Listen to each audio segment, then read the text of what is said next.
next testimonial is going to come from Victor Martin.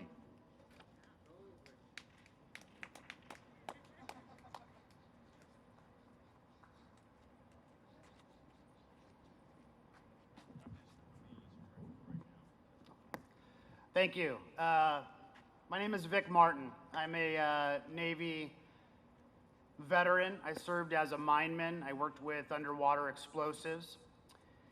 And about 10, 11 years ago, I was forward deployed in the Arabian Gulf, and I got hurt, and I was diagnosed with a brain injury and several psychiatric diagnoses I didn't understand. I don't really talk about my injury very much because I was unconscious and I don't really remember much of it. But what I do talk about is sort of this transition home. And I have 3 children. Now they're 10, 16, and 22. And they really suffered the brunt end of my injury. A lot of the things that my family asked of me, I wasn't able to do, not as a father, not as a husband. My children used to ask me, can you come to my school to watch me perform or watch me dance? And I couldn't even leave my house. I didn't leave my house for over a year. I was afraid to open my front door. I couldn't even check the mail. I couldn't go in my backyard because I thought people were going to come over the fence. My whole world had just shrunk into this living room that was now my hell. And it wasn't only affecting me, but it was affecting my family, my children, my wife. It was affecting my ability to live a normal life.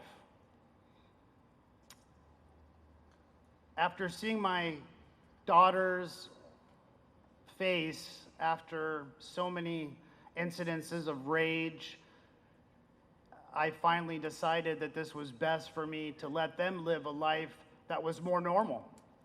And so I decided that I was going to take my life. Fortunately, that didn't work out. And from that moment, I had to make a decision on whether or not I wanted to live or not. And that was 10 years ago. And I chose to live. I relied on a ton of different therapies, from art therapy to yoga to gardening to painting to sculpture. But then there were also those traditional therapies. And I sort of talk about having this toolbox where you carry around these different tools that allow you to live a more normal life. And as veterans who suffer from either a trauma, whether that be a military sexual trauma or whether that be a trauma that they incurred while they were in the military, and then I just lost my train of thought. You can thank the brain injury for that. I apologize. So anyway, needless to say, I'm now doing much better. I'm actually a executive director for Warrior Resource Project. We give cars to veterans. I'm also a commander at American Legion Post 275 in San Diego. And I'm also a board member with the San Diego Veterans Coalition. So I want to thank you guys all for being here today and really highlighting the work that these artists have put forth and allowed their voice to be heard.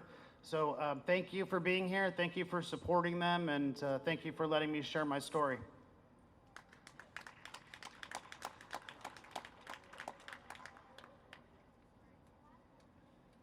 Thank you, Victor. Another one of the all too common stories. But thanks to people like Luz and Victor, myself, and everyone here who may have learned to start telling their story through art, we need to get this type of qualitative research out there so that the VA can start prescribing art in a little orange bottle with a white child-proof cap.